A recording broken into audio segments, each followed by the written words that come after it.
All right, first email of the night. It's from Janet.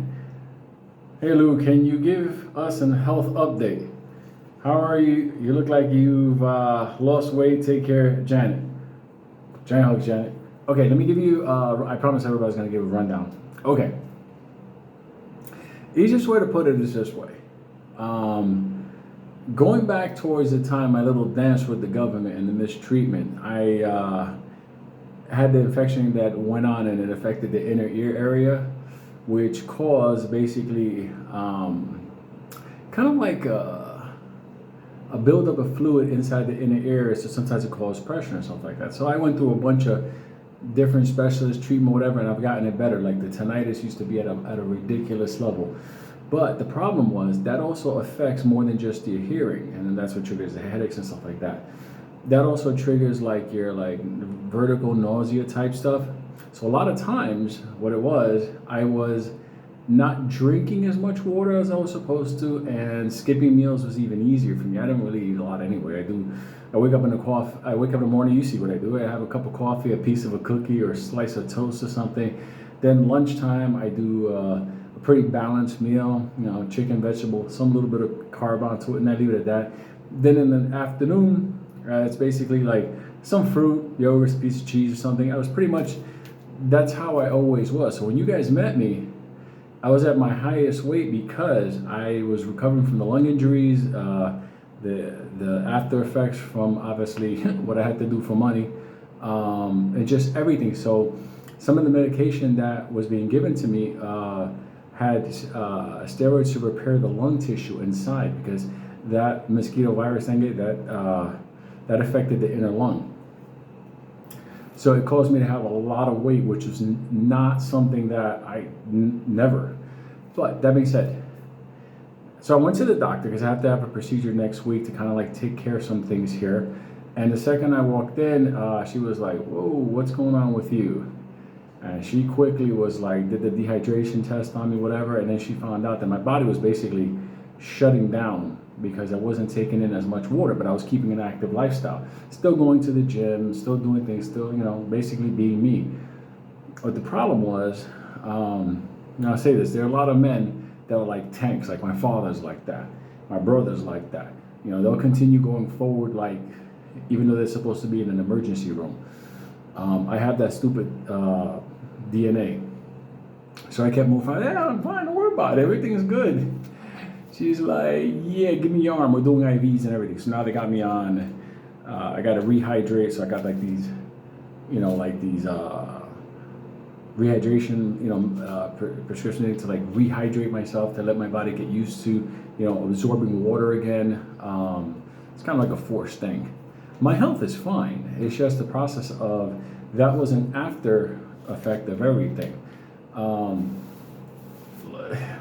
When I go back to what happened, that cage, the virus, mistreatment, the dehydration, the heat, everything that affected my brain and stuff like that. And then after I got out of that and I got somewhat better and I was throwing hands for money, that was another, I didn't take a lot of, thank God, I didn't take a lot of, in the last fight, it was 1 or 2, but the last fight was the one that was like towards the hospital. Neither here nor there, just one of those things. Sometimes you got to go through life and you go through things that, you never thought you had to, but you do, you rise to the occasion, and whatever happens, happens. One thing people don't think about is the after effects of everything. So like, I've taken care of a lot of things. Lungs are rebuilt, health is rebuilt. I'm back to like doing everything, the spinal, everything, pull-ups, push-ups, everything completely. But the inside, the things that you don't see, those are the ones that kind of get you. You don't even notice those things. You don't even notice, like, I'm not drinking as much. And then it gets to a point where your body's not even absorbing the water. So it's like, you don't even know that you're technically inside, like, basically, about to tap out. But the doctor, she has a grip on me. And she's like, she calls me every day. She texts me and everything. She's like, drink, take this, come into the office, do this, the whole so. Once they take care of the procedure, that'll correct that process, and I'll get normalized. I'm getting better now, but that's pretty much it. I'm gonna be around for a bit. I'm gonna be on this until we have our celebration. And then, like I said, I don't really see, not being bad or anything, I don't see what I can give to anybody after the whole XRP thing, just because of the way the economy is, the government is, the world is, everything. Yes, is there going to be money to be made in tokenized assets and stuff like that? Yeah, but you're going to have to make money now. That's why I was very adamant on what I'm doing here. So, health update, I'm getting better. Thank you.